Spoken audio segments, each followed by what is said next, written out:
What's up, guys? Welcome back to Strength 101, the podcast where we break down fitness and nutrition into its simplest forms so that you can get the results that you want. Today, I'm here alone. It's a solo session.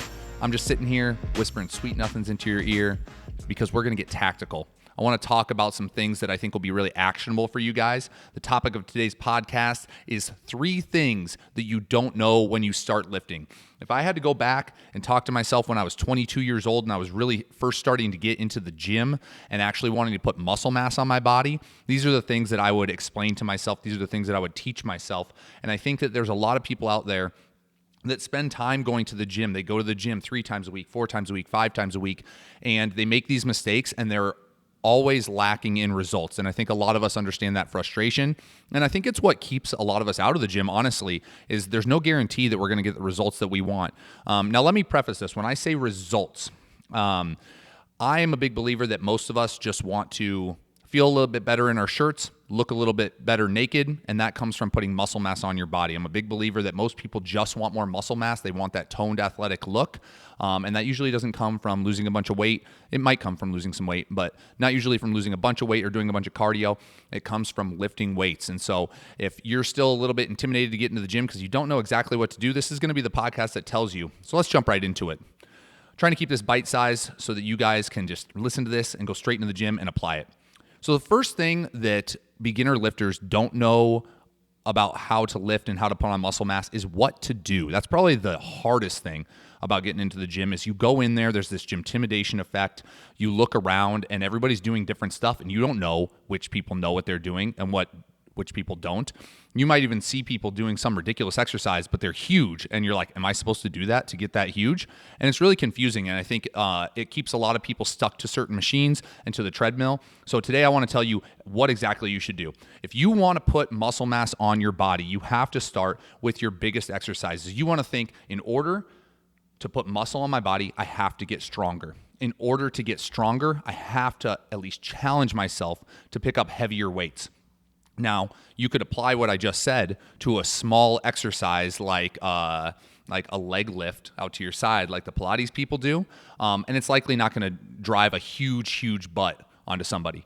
You want to keep these to movements where you can actually lift a lot of weight. And so we call these compound exercises, and the definition of a compound exercise is a lift that involves multiple joints. And so when I think of a bench press, got away from the mic, bench press, I'm going to be moving at my shoulders and my elbows when I bench press. Whereas on a pec fly, for example, I'm only going to be moving at my shoulders.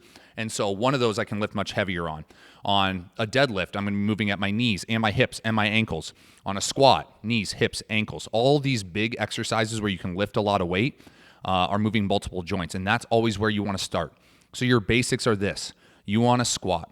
You want to deadlift, you want to bench press, you want to overhead press, you want to row, you want to pull up, and then maybe you can make the case for some auxiliary exercises like lunges and carries and stuff like that.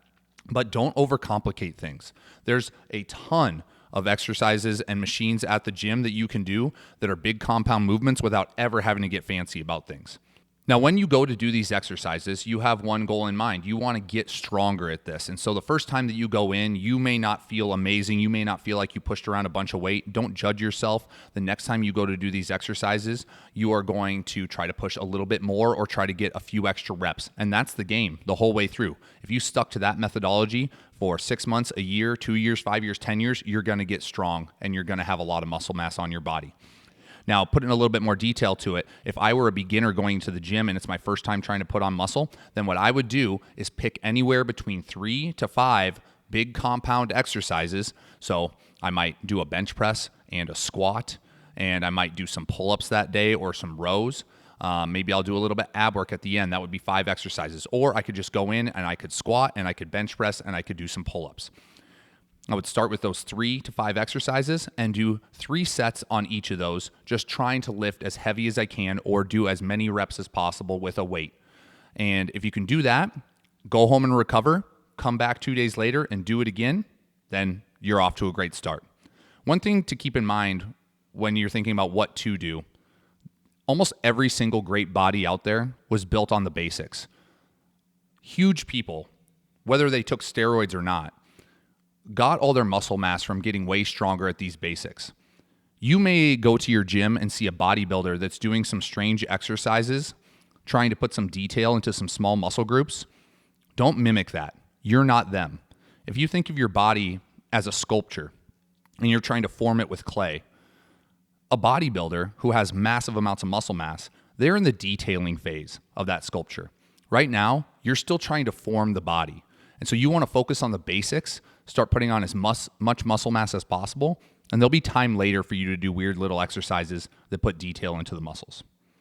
The second thing that nobody knows how to do when they first start going to the gym is how hard to do the work. This is probably the number one reason that people go to the gym and don't get results.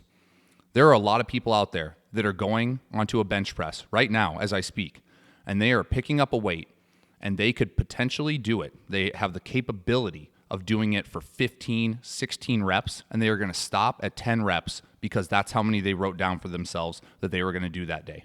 I will tell you right now, if you're that person doing that, you are not training intensely enough to grow more muscle mass. You want to view this as every single set is an opportunity to send a signal to the muscle that it needs to grow. And so there's a couple things I want to break down about that. Every single set. If you go into the gym and you're training 3 exercises, 5 exercises, doesn't matter, and you're going to train 3 sets on those, make sure that every single one of those is intense enough to send that signal to the muscle. That means that if I'm going to do 3 sets on bench press, don't be that person that does an easy set, a medium set, and then a hard set, because you only sent that signal once, and that's just not enough if you want to grow. So you may add some warm-ups into what you're doing so that you really see those 3 sets as what we call working sets, where you're actually able to push as heavy a weight as possible, close to failure. So every single set is an opportunity to send a signal to the muscle.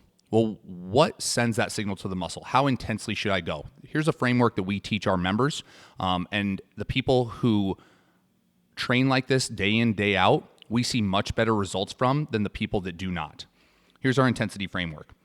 When we're at lower reps and higher weights, what we consider strength training, we tell everybody that they want to go to 2 RIR. That means 2 reps in reserve. So if I am doing a squat and I'm going to hit 8 reps on that exercise, when I get to that 8th rep, I should feel like maybe I could have done 2 more, but it would have been dicey and it would have been messy. I'm not going to push that completely to failure because there's an injury risk when you have high weight or really heavy weights on your back. But I'm going to push it pretty close. So I want to get to a point where I feel as though I could have done 2 more messy reps, but I'm going to stop there. Now that's for things in the 5 to 8 rep range when we're doing strength training. When you get up into the higher rep ranges, when we're doing hypertrophy training, which is just a fancy word for muscle growth, you want to make sure that you're pushing as close to failure as possible. This is going to apply to exercises that are higher reps and also exercises that there's very little risk of injury if you do push it to failure. Even something like a bench press, if it's at a sub-maximal load, meaning that you're going to do 10 to 15 reps at it, so it's definitely not as heavy as you could bench press, there is very little risk as long as you have a spotter in failing a rep. So when you're going to those higher rep ranges, say 10 reps and above, I want to push as close to failure as possible. So what does that look like? Well, there's a couple different ways. We can either push till technical breakdown, meaning our form goes to crap so much that we're no longer targeting the muscle. In a bench press example, it'd be targeting the pecs. So maybe my elbows flare out too much. I get up into my shoulders, and I'm just overusing my arms and my neck to push the weight instead of using my chest to do it anymore because it's just too tired. Or we can go to pure failure, which means I just can't lift it anymore. I go to push it up, I get halfway or 3/4 the way there, and then it comes back down on me. You're going to want a spotter for that, but that's definitely one of the best ways to push till failure as long as you're not technically breaking down. Or the third one is some exercises, you could just do them until the cows come home. And so you're not going to reach a point where you can't do another rep. Some of those, you're going to do them until the burn in the muscle is so intense that you just can't handle it anymore, and then you're going to stop. And I promise you that if you train like this, if you train close to failure on every single set that you do, and you view every single set as an opportunity to send a signal to the muscle that it needs to grow, then you will get better results than your friends that don't view training this way. There's some truth to the no pain, no gain mentality. It doesn't mean that you tear your body apart to grow at any cost, but it does mean that you have to be uncomfortable in your training or you're probably not going to grow. The other thing that I would mention on this, because when you train to failure, you could easily hit a bench press, wait 30 seconds, and then hit it again, and you're going to fail really fast, that's not going to do it for you. You have to train till failure, trying to repeat heavy and high performances on every single set. So take enough rest time. So I'm going to push to failure on every set. I'm going to take enough rest time. Somewhere between 1 and 3 minutes is good for most exercises, so that I can try to repeat that same weight that I just did and get at least close to the amount of reps that I got on the previous set. And if you do that and you're pushing till failure, not only are you not going to really want to do more than 3 or 4 sets on something because that training is really intense, but you're going to see the results way quicker than somebody who doesn't. And the third thing is how much to do. I think it's really easy for people to start training, get a little bit addicted to it, and then all of a sudden find themselves in the gym 5 to 6 days a week.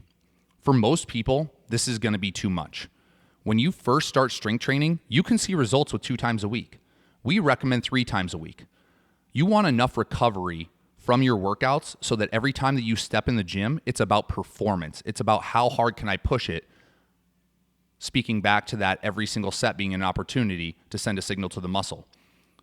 If I train on Monday and I push myself close to failure on bench press, and then let's say I just decide to come in Tuesday and bench press again, the likelihood that I'm going to be able to push the same weight for close to the same amount of reps is very low. And therefore, I'm probably not going to send the same signal to the muscle that it needs to grow, and I'm going to be doing a lot of work for a very little result. And I hate doing that. I don't want that to happen to you guys. So start with 3 times a week, Monday, Wednesday, Friday. It gives you a day off in between to recover well, and you have to recover. First, get the habit down on your training. More is not always better. You have to know yourself.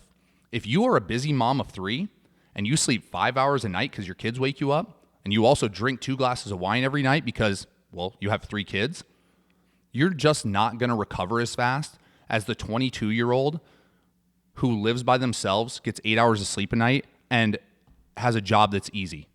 It's just not going to happen. And so you have to be realistic that at that point in your life, you're not going to be able to train as frequently. That 22-year-old who gets 8 hours of sleep a night and eats all their protein, they might be able to train 5-6 times a week and recover optimally and grow really fast. But if you're the mom of 3 who gets 5 hours of sleep a night and you try to train 5-6 times a week, what's likely going to happen is your body's going to get worn out, you're going to get weaker, you're going to be fatigued, you're going to be beat up, and you're going to quit. But if you just dialed it back and you trained 3 times a week and you allowed yourself that extra night's sleep, that extra recovery, then you can still grow even if your recovery is suboptimal. It's always important to remember that we can only train as hard as we recover. The concept of overtraining is actually under recovery. And so there are people that can train twice a day, 7 days a week. They might be on steroids, which helps with your recovery, but it's possible. If your recovery is optimal, you can train a lot. But if you try to train a lot and your recovery is suboptimal, it's a recipe for disaster. You're either going to get hurt or you're going to get so exhausted that you stop. And the only way to grow muscle over a long period of time is to do the same things over and over again for years. And so if you quit, you're just never going to get there. If you really want to grow a certain muscle, you do have to train it with high frequency and high volume. And so let's say you do decide to train 3 times a week. I would pick 1, 2, maybe 3 muscles that you actually want to grow. So maybe I say I want to grow my chest and I want to grow my back. I don't care about my legs. Chicken legs are fine by me. But I want to grow my chest and I want to grow my back. I want to train my chest with high frequency, so I might train it on Monday, Wednesday, and Friday, as long as I can recover. And I also want to train it with high volume. And what I mean by high volume is high amount of sets. And so if I go in on Monday and I hit bench press for 3 sets of 10, I might go in on Wednesday and hit it for 4 sets of 15. And I might go on a machine on Friday and try to hit it for another 3 sets of 8. You can mix it up a little bit, but you want to keep the amount of sets that you do in a given workout high. That also means that you can do multiple different exercises for that muscle. So if I'm getting into the gym and I really want to grow my chest, I'm probably not just going to do 3 sets of bench press. I'm going to do 3 sets of bench press, and then I'm going to do 3 sets of incline press, and then I'm going to do 3 sets of push-ups. 9 sets is actually the real sweet spot for maximal muscle growth. If your body can handle it and you can do 9 sets, keeping in mind that you have to recover between each set and you have to push the intensity, you're going to be exhausted, but you're going to grow really fast. So let's keep in mind when we go into the gym, the 3 things that nobody knows when they start lifting. What to do? Compound exercises, 3 to 5 of them, 3 to 5 sets. How hard to do it? You got to push to failure on almost every single set if you really want to grow. And how much to do? 3 times a week, recover between every session. Don't push it until you know you have optimal recovery.